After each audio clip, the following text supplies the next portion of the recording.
Hello and welcome to a very special edition of Coffee Talk. Here I am in the Transamerica Building in San Francisco for a very special interview. There are few people in the world of real estate where their name goes outside of their markets. And one of those people is Michael Shvo. And we're here in his building, the Transamerica Building, which just launched. And we're going to talk about this building, of course, and all the other markets that he's involved in.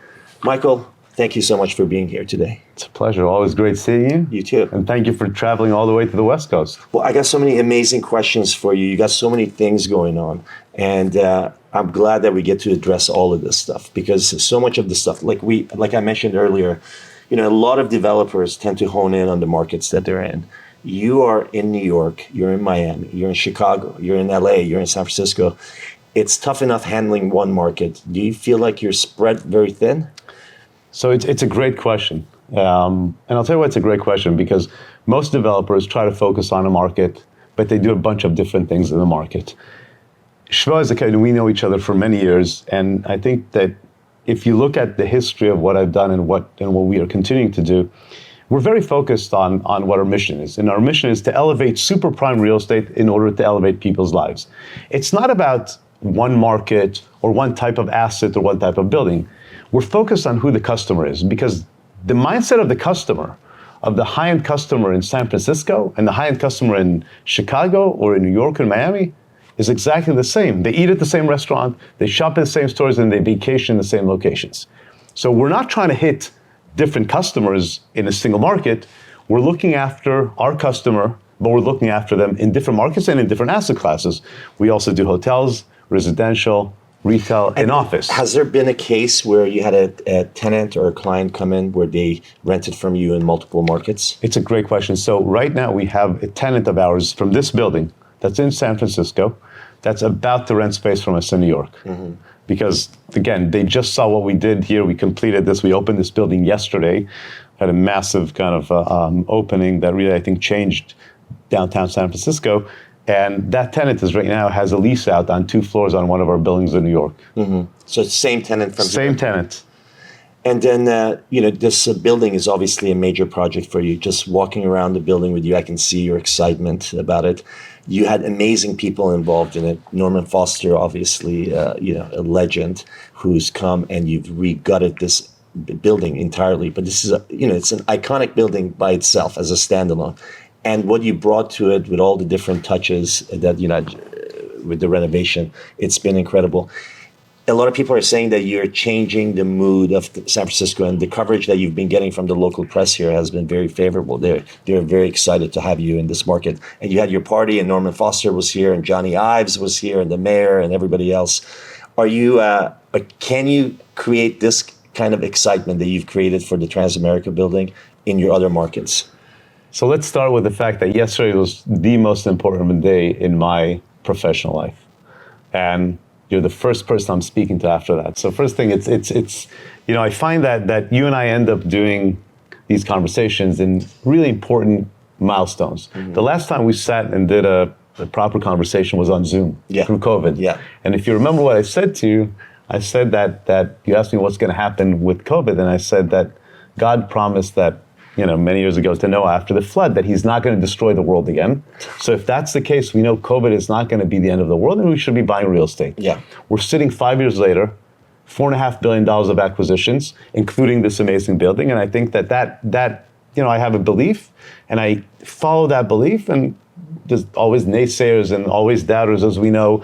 But I appreciate you saying that the local press has been very complimentary, and it has. There's been 40 articles in the last 24 hours, all of them really giving us amazing compliments on how we're changing downtown. So you're asking, can we do it elsewhere? This is an icon that is irreplaceable. Mm-hmm. Doesn't mean that we can't do great things in another market, but there is no other building like the Transamerica Pyramid. There's maybe the Empire State Building or things of that nature, but that's basically it. But this building has really, what we've done here has transformed and is transforming downtown San Francisco, and we could obviously talk through that, exactly how that's happening. In the past, you mentioned that, if you're, no matter where the market is, if you're targeting the top 2%, you're going to be fine, right? And that's been your attitude your whole career. You've always targeted that top 2% of the. It's a little bit less than 2%. It's like the 1% of the 1%. But that's true, is because that's the target audience that I understand. When you asked me the question before is, are you spread too thin? I'm not spread too thin. The simple thing is I understand the mindset of our customer. I don't understand the mindset of different customers. That's why I don't mess with things I don't understand. Because you're creating the product for yourself, basically. It's not for myself necessarily. It's creating the product for a very focused customer. We have a bullseye. We know who the customer is. We know what they want, where they eat, where they sleep, where they vacation. And we create a product that is geared towards them. The nice thing about creating a product for the top echelon on the market is that there's no limit on price or rent. So this building, when I bought it, rents were between $60 to $100 a foot. It was owned by Transamerica Corporation. And that was before COVID. That was before COVID. Yeah. 97% occupancy in San Francisco. Today, probably San Francisco is in 65% occupancy as a market. So obviously, the San Francisco market took a big hit. We've rented, the rents we're getting here are between 105 at the base and 275 at the top. We've signed 5 leases over $200 a foot.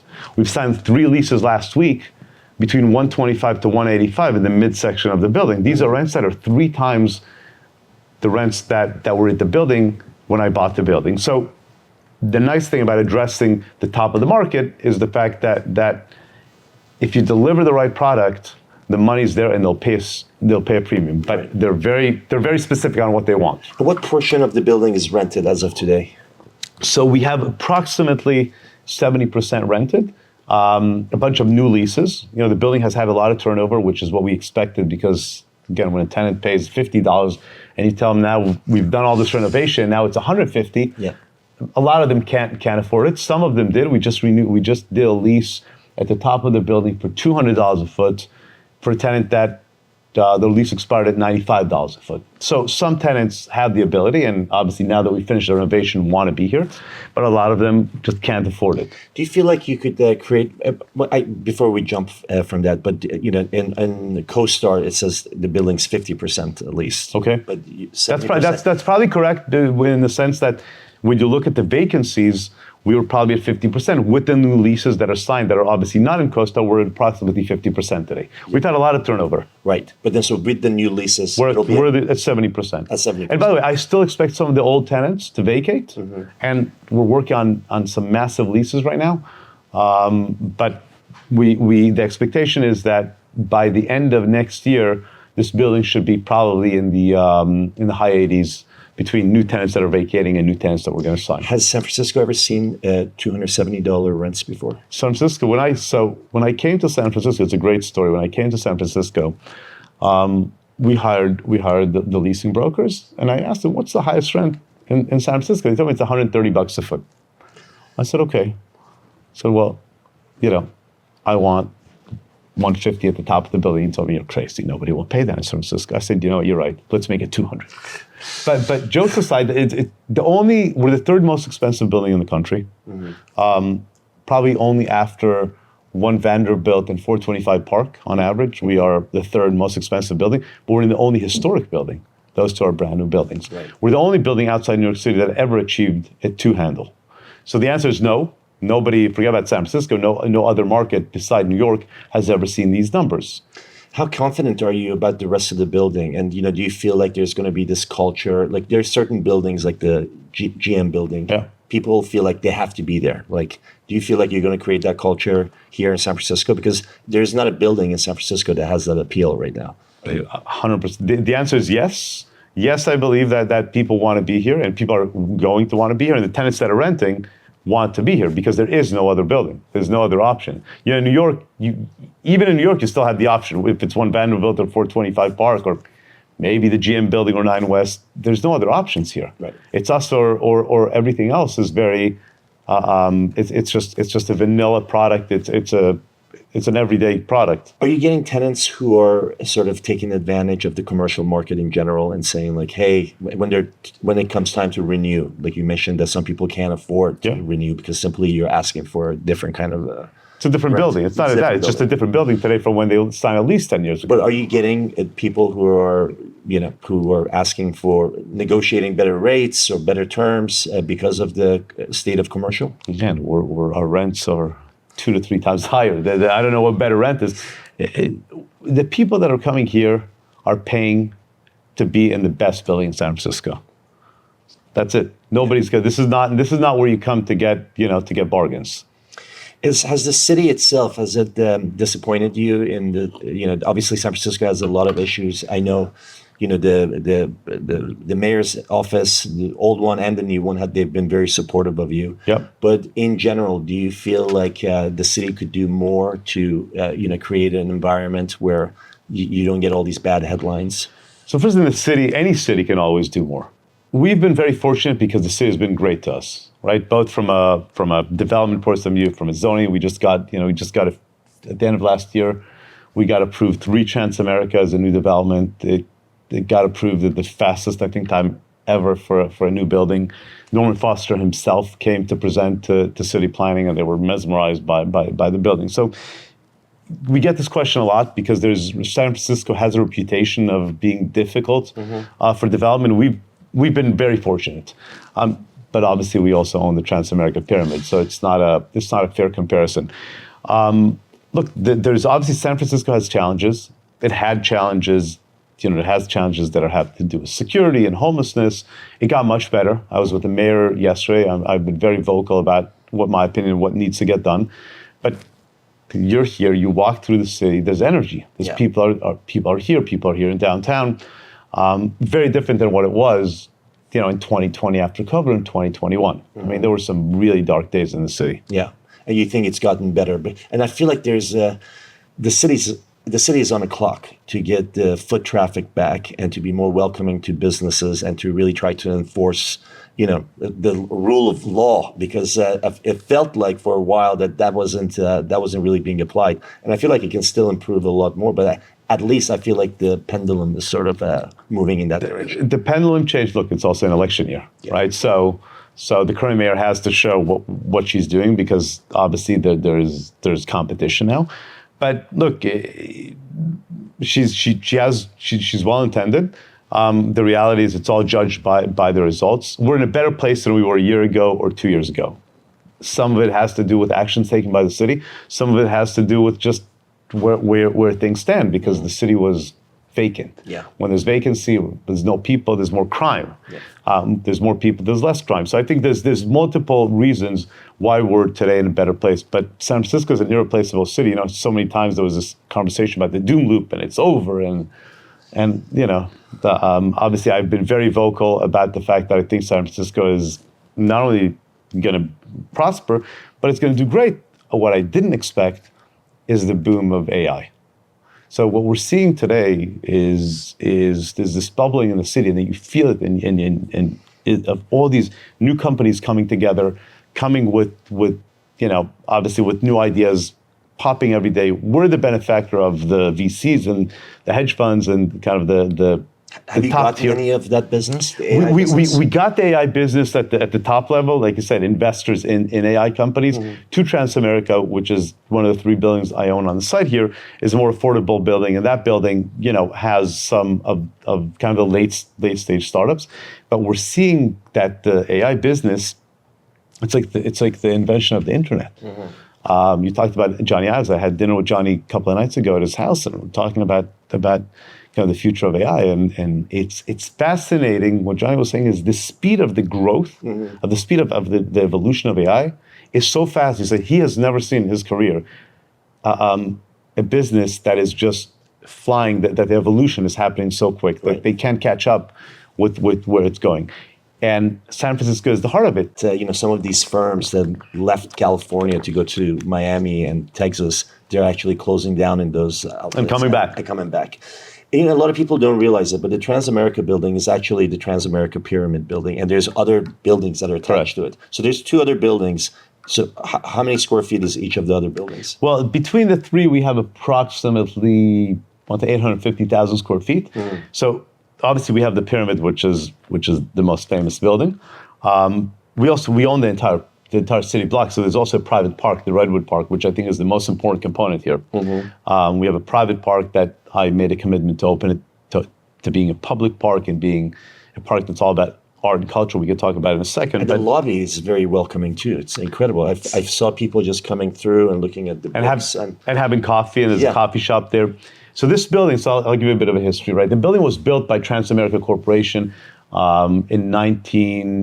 they started construction in 1969, ended in 1972. Mm-hmm. The building was opened 2 weeks before I was born. At the end of November, and I was born at the end of November. I was born in December of 72, and the building was welcoming. There was where you're sitting here on the 27th floor, where today's our Sky Lounge. There used to be an observatory. Mm-hmm. After September 11, this building locked down. Basically, it was all barricades around. They shut down the observatory. They shut down the second lobby. And it was extremely unwelcoming. Mm-hmm. I remember when I came here to look at the building, it was on a Sunday. The broker wouldn't get out of bed to show me the building. So I tried to walk in. I was turned away. And for me, when you have such an icon, the first thing that I told my team is, while we bought the building really belongs to the people of San Francisco. Mm-hmm. Everybody feels like they own this. This is the symbol of the city, no different than the Golden Gate Bridge or the cable cars. So I made a commitment to the city. I stood here 3.5 years ago and I said, this building will be given back to the people of San Francisco. Everything on the ground plane is going to be open to the public. Everything up 2 and up is going to be private. Because there was a question of what's private, what's public. We had internal discussions. So on the ground plane today, we opened the lobby. The whole thing is translucent. The whole thing, it's all glass. People come in. It says there's a bookshop, there's a coffee shop, there's a flower shop. That's all open to the public. The park. Right now we have 3 art shows going on. There's the Lalonde show. Yeah. A sculpture park. There's a Norman Foster show here called Vertical Cities. Who designed the building? Who designed the building? Yeah. I just did the remastering with me. A show of all his vertical cities, which is the high rises. You should, we'll take a walk there. It's so fascinating. And then we have a show that's called Pyramid Dreams, which is probably my favorite. And I hate to say that, but there's 1,200 drawings of children of San Francisco that drew pictures of what they dream, what their ambition is to be when they grow up. Mm-hmm. And this is driven by a drawing that I did when I was 9 years old, when I came back to Israel after being in America, of the Transamerica, myself next to the Transamerica Pyramid. Right. And for me, this was the American dream. And 4 years later, I bought the building. When you were a kid, you drew the Transamerica building? Correct. I came here in there's pictures here. I came here in 1979 to the building for the first time.